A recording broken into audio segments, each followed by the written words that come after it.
They once called me the villainess of the kingdom, the serpent in silk who brought misery wherever she walked. My name was whispered behind fans, spoken only with fear and contempt, as though even uttering it aloud would invite misfortune. In that first life, I was consumed by jealousy, ambition, and a desperate hunger for the crown that glittered just beyond my reach. I mistook kindness for weakness, and I believed love was nothing more than a leash to bind others to me. My loyal maid, Clara, who had brushed my hair each morning with patience, was treated as if her devotion meant nothing. My father, the Duke, who scolded and worried, I dismissed as controlling and suffocating. And Lucien, my guard, who had remained silently at my side through storm and fire, I regarded as a mere tool bound by oath. My path was paved in betrayal, until even those I loved turned away from me. And at the end, I faced the guillotine with nothing but hatred in the air and regret in my heart. The blade fell, and the world turned dark. I thought it was the end, the punishment I deserved for the monster I had become. But when I opened my eyes again, sunlight filtered through familiar curtains embroidered with roses. My silken sheets wrapped around me, my hands small and delicate once more, unscarred by cruelty. I stumbled to the mirror and gasped, staring at the reflection of a 15-year-old girl, untouched by bitterness or age. My heart pounded so hard I thought it might burst from my chest. This was my room, my body, my youth, returned to me like a cruel jest from the heavens. Memories of my past sins pressed against me like iron chains, unshakable and sharp. But in that moment, I swore upon the ashes of my old self. If fate had granted me this chance, I would not waste it on the same ruinous path.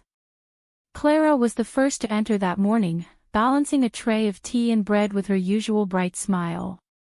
In my first life, I never thanked her, not once, believing it beneath me. But this time, my throat tightened as I whispered, "Thank you, Clara." Her eyes widened, the tray nearly slipping from her hands, before her lips trembled into a smile. "You are most welcome, my lady," she said, her voice filled with warmth that struck me deeper than any blade.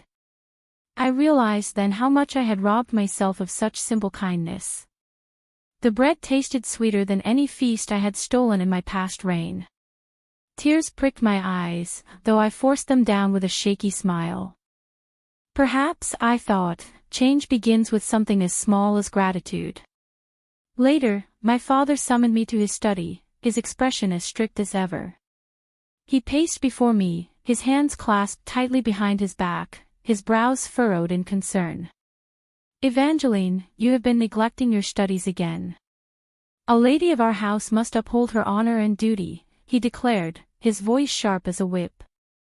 In my old life, I would have rolled my eyes and offered some biting remark to escape his disappointment. But this time, I bowed my head, clutching my trembling hands together. "I'll do better, father," I said softly. "I want to make you proud."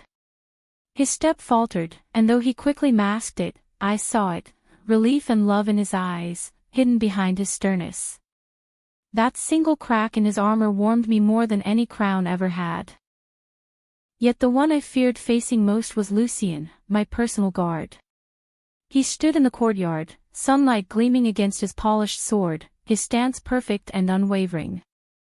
When he bowed, his voice was calm, steady, as though unchanged from the man I had always known. "Good morning, my lady," he greeted. I opened my mouth, but for once, I had no words. My heart pounded in my chest, shaken by the realization that I had overlooked him for so long. His eyes lingered on me, not with indifference, but with a quiet gentleness I had never noticed before. My cheeks warmed, and I quickly turned away. Had he always looked at me that way, or was I only just beginning to see? The thought unsettled me more than any crown ever had. Days turned into weeks, and slowly, my world began to shift. Clara and I laughed together as she braided my hair, her hands steady and sure. My father seemed less stern as I listened with patience to his advice, no longer rejecting him as I once did. And Lucien. Lucien became the one I looked forward to seeing most, though I dared not admit it aloud. We walked the gardens together, the silence between us no longer cold, but strangely comforting. The servants whispered about me, as they always had. But this time, their whispers were different, softer. "Lady Evangeline has changed," they murmured, or replacing their fear. For the first time, I was not the villainess of their tales, but someone worth watching with hope. And that hope filled me with both joy and fear, joy that I had changed, fear that I might lose it again. One twilight evening, the sky was painted with gold and violet, and fireflies shimmered among the hedges of the garden.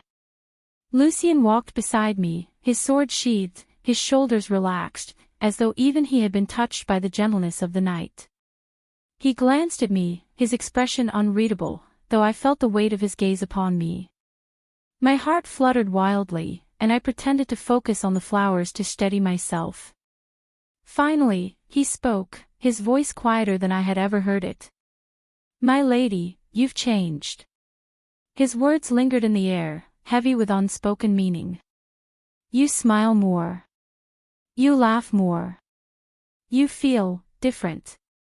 I swallowed hard, afraid of the truth I could never confess, that death itself had been my lesson. Instead, I whispered, "I realize crowns and power mean nothing if there is no one to share them with." Lucien's step slowed, and his eyes widened with something I could not name. The silence stretched between us, filled only by the chorus of crickets and the glow of fireflies. Slowly, he lifted a hand, hesitated, and brushed a loose strand of hair from my cheek. His touch was warm, steady, and it sent shivers down my spine. "Then let me stay," he said, his voice trembling with an emotion he could no longer contain. "Not as your guard.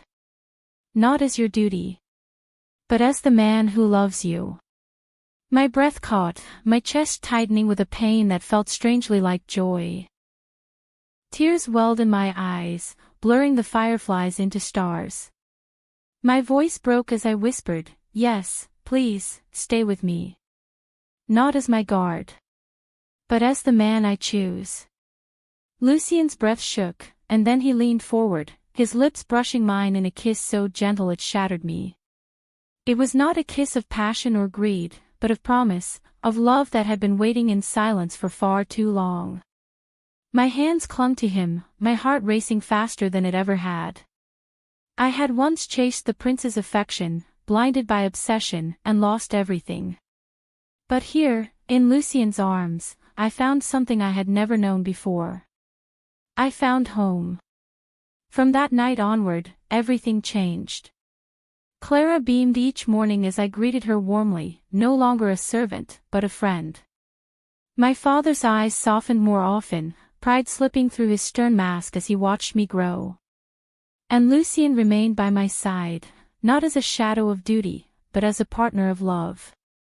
The whispers in the hall shifted, from curses to admiration, from villainess to lady reborn. Yet still, the memories of my past haunted me, reminding me of what I had been. But I embraced them, not as chains, but as guides. Without them, I would never have seen the truth of what mattered. And what mattered was no longer the crown. What mattered was love, laughter, and the family I had once scorned. Clara became my confidant, no longer a silent maid but a trusted friend. We spent afternoons walking in the gardens, laughing about trivial matters, and sharing stories I had once thought beneath me. Sometimes she would scold me gently, reminding me to eat properly or rest, and instead of snapping, I would smile and thank her. She teased me often about my blushes whenever Lucien was near, her eyes sparkling with mischief. "My lady," she said once, "you may try to hide it, but everyone can see it." My cheeks burned, but I could not deny it. Clara's kindness was like sunlight, steady and unwavering, warming the cold corners of my heart. In my old life, I had thrown away her friendship for nothing. But this time, I vowed never to repeat that mistake. And perhaps, this was the truest redemption I could begin with. My father, too, began to change as I did. One evening, I found him in his study, staring at old letters with a sorrowful expression. "Father," I asked gently, "are you well?" He looked up in surprise, as though unused to my concern. Slowly, he admitted, "I have always feared for you, Evangeline. You are my daughter, my only child, and I worried my harshness would drive you away." My throat tightened, tears brimming at the corners of my eyes. "You scolded me because you loved me," I whispered. His hands trembled as he placed them over mine, gripping tightly. "And you listened because you have grown," he said, his voice breaking. That night, for the first time, we sat not as duke and daughter, but as family. But the court remained treacherous, filled with schemes and whispers. In my past life, I had played their games, weaving lies and deceit like threads in a web. This time, I listened more than I spoke, watching as others tried to manipulate me. One lady sneered, suggesting I was losing favor with the crown prince. In the past, I would have fought for his attention, clawed my way to his side. Now, I simply smiled and said, "His favor is not mine to seek." Gasps rippled through the hall, and I saw relief flicker in Lucien's eyes from where he stood nearby. The prince himself looked at me strangely, unsettled by my indifference. And I realized that for the first time, I was no longer a pawn in his game. It did not take long for the prince to test me. One afternoon, he approached in the palace gardens, his smile charming, his words sweet as honey. "Evangeline," he said, "I believe you have been distant. Have you forgotten your place at my side?" Once, those words would have filled me with desperate joy, but now they felt hollow. I curtsied politely, my heart steady. "Your Highness," I replied, "my place is where I choose to stand." His smile faltered, his pride wounded by my calm defiance. "And where is that?" he demanded. My eyes shifted to Lucien, who stood in the shadows, watching with steady resolve. "At the side of the man I love," I said clearly. The court erupted in whispers, scandalized by my boldness. The prince's face twisted with anger, and used to rejection from the woman who once worshipped him. But I no longer trembled before him, no longer yearned for what he offered. Instead, I walked past him, my hand brushing Lucien's arm as I passed. His eyes widened in shock, but I felt the warmth of his silent gratitude. Later, when we were alone, he asked softly, "Why risk everything by saying that?"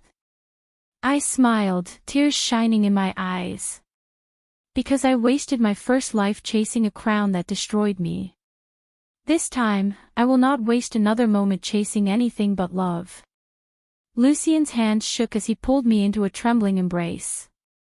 But Lucien carried fears of his own, fears he kept hidden behind his calm demeanor. One night, beneath the silver glow of the moon, he confessed them at last. "I am only a knight, Evangeline. How can I stand beside you, a lady of noble blood?" His voice was raw, heavy with years of silence.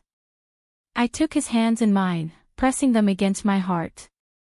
"You are the man who stayed when no one else did. You are the man who saw me, even when I was blind to you. Your worth is not in your title, but in your heart." His breath caught, and his eyes shimmered with unshed tears. "If you will have me," he whispered, "then I will never leave your side." And I vowed then, I would never let him doubt again. The rumors of our bond spread quickly through the kingdom. Some called it scandalous, others called it foolish, but I paid no mind to their words. I had once cared too deeply for the approval of others, and it had led me to ruin. This time, I held my head high, Lucien's hand steady in mine. Clara teased me endlessly, saying I looked brighter each day. My father, though hesitant, began to smile when he saw Lucien at my side. "If he makes you happy," he admitted at last, "then I will not oppose it." Those words felt like a blessing, a weight lifting from my shoulders. And in that moment, I knew my future was no longer bound to the guillotine. It was bound to love. Still, the shadows of my past never truly faded. At night, I sometimes dreamed of the execution square, the jeers of the crowd echoing in my ears. I would wake in a cold sweat, trembling, haunted by the ghost of who I once was. Lucien would always be there, his arms steady around me, his voice whispering comfort. "You are not her anymore," he would remind me. "You are Evangeline, and you are loved."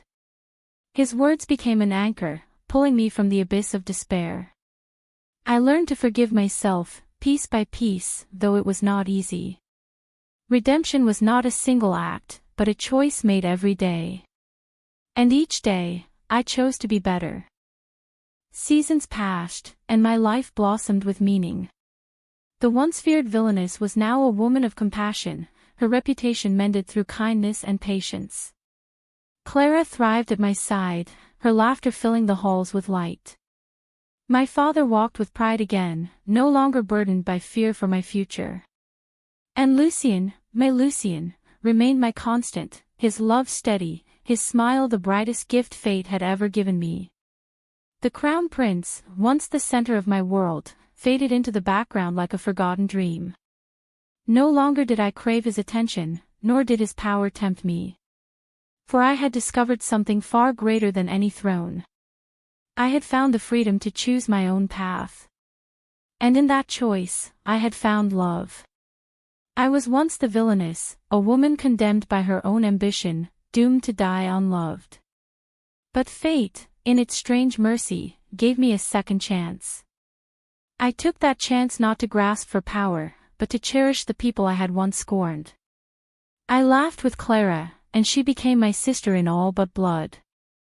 I walked with my father, and we shared not just duty, but love. And with Lucien, I built a future not bound by fear, but by tenderness and devotion. The whispers in the kingdom changed from hatred to admiration, and for once, I did not resist them. I had been the villainess, but now I was simply Evangeline. My story no longer ended in blood and betrayal, it ended in love, redemption, and the promise of a life finally worth living.